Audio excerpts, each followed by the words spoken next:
Because now we have example 10.4. क्या कह रहा है? Cafeteria offers a choice of 2 soups, 5 sandwiches, 3 desserts and 3 drinks. How many different lunches, each consisting of a soup, a sandwich, a dessert and a drink are possible? एक cafeteria आपको offer कर रहा है 2 तरह के सूप्स हैं जी, आपके cafeteria में चॉइस है 2 सूप्स की, 5 सैंडविचेज़ हैं, 5 डिफरेंट टाइप्स ऑफ सैंडविचेज़ हैं, क्लब सैंडविच है, चिकन सैंडविच है, जो भी है, और 3 डिज़र्ट्स हैं आपके पास एंड 3 ड्रिंक्स हैं. हाउ मेनी डिफरेंट लंचेस, कितने डिफरेंट पॉसिबल लंचेस आप बना सकते हैं, each consisting of a soup. अब उस लंच में क्या क्या होना चाहिए? उसमें एक सूप भी होना चाहिए, एक सैंडविच भी होना चाहिए आपके लंच में, एक डिज़र्ट भी होनी चाहिए और एक ड्रिंक भी होनी चाहिए. यानी आपके पास how many different lunches each consisting of a soup, a sandwich, a dessert and a drink are possible. कितनी पॉसिबिलिटीज़ हैं अगर आप एक लंच बनाएं और उसमें ये सारी चीज़ें एक एक चीज़ मौजूद हो.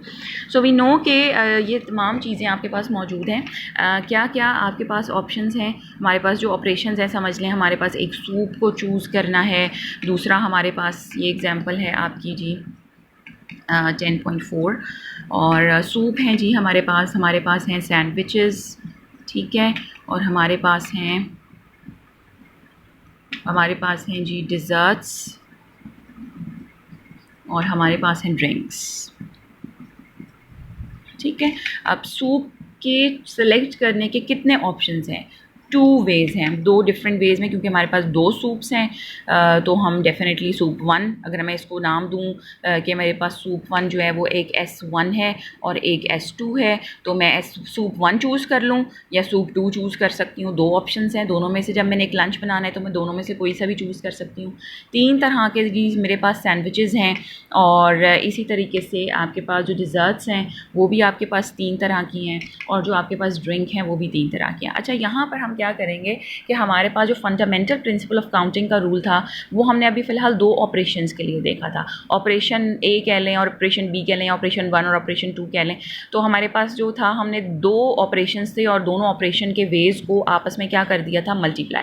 But we can generalise it, हम इसको जनरलाइज कर सकते हैं, ठीक है.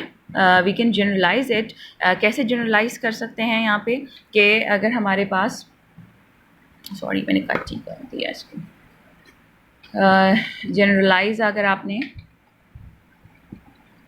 करना है तो हम इसको कैसे जनरलाइज करेंगे कि हमारे पास अगर total let suppose n ways हैं, ठीक है, और फर्स्ट ऑपरेशन को परफॉर्म करने के n1 वेज़ हैं, दूसरे ऑपरेशन को परफॉर्म करने के n2 वेज़ हैं, थर्ड ऑपरेशन को परफॉर्म करने के n3 वेज़ हैं, and up to so on nth operation को परफॉर्म करने के n with the subscript n ways हैं. तो मैं क्या करूँगी? इन तमाम वेज़ को आपस में क्या कर दूँगी? मल्टीप्लाई. तो ये जनरलाइज जो है वो आपके पास रूल आ गया, ठीक है.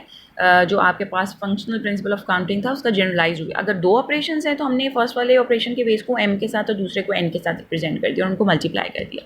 लेकिन अगर आप जनरलाइज करें, यानी ऑपरेशन ज़रूरी नहीं कि 2 ही हों, 2 से ज़्यादा भी हो सकते हैं, 3 हो सकते हैं तो हम 3 के वेज मल्टीप्लाई कर देंगे, 4 हैं तो 4 के वेज. और अगर हमने इसलिए जनरली रिप्रेजेंट कर लिया कि अगर आपके पास n ऑपरेशंस हैं तो n ऑपरेशंस के वेज को, फर्स्ट ऑपरेशन को n1, दूसरे ऑपरेशन के वेज को n2 और nth ऑपरेशन के वे को n के साथ हमने रिप्रेजेंट कर दिया, उनके वेज को आपस में हम क्या कर देंगे? मल्टीप्लाई. तो अब यहाँ पर अगर हम देखें तो हमारे पास 2 ऑपरेशन नहीं है बल्कि हमारे पास 4 ऑपरेशंस हैं, ठीक है. फर्स्ट ऑपरेशन आपका सूप की सिलेक्शन है, दूसरा ऑपरेशन सैंडविच की सिलेक्शन है, तीसरा ऑपरेशन डिज़र्ट की सिलेक्शन है, चौथा ऑपरेशन ड्रिंक की सिलेक्शन है. तो यहाँ पे हमें जो चाहिए वो n1 multiply by n2 multiply by n3 multiply by n4, यानी फर्स्ट ऑपरेशन के वेज को सेकंड ऑपरेशन के वेज के साथ और थर्ड ऑपरेशन और फोर्थ ऑपरेशन के वेज के साथ क्या कर देंगे?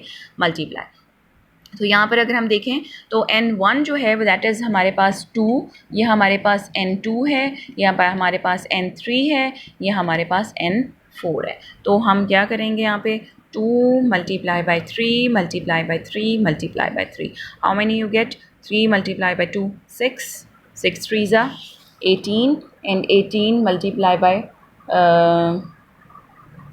सॉरी मेरे ख्याल में मैंने 5 सैंडविचेस थे, सॉरी यहाँ पे हम 5 कर लेते हैं इसको, ठीक है. जी 5 है, सॉरी अगर आपको थोड़ा सा यहाँ पे अगर कोई थोड़ा सा कन्फ्यूजन हुआ था, तो ये 5 है, तो यहाँ पे हम 5 कर लेते हैं, ठीक है। तो ये कितना आपके पास आ रहा है 10, 30 और 90, तो you have total 90 ways, okay, ठीक है।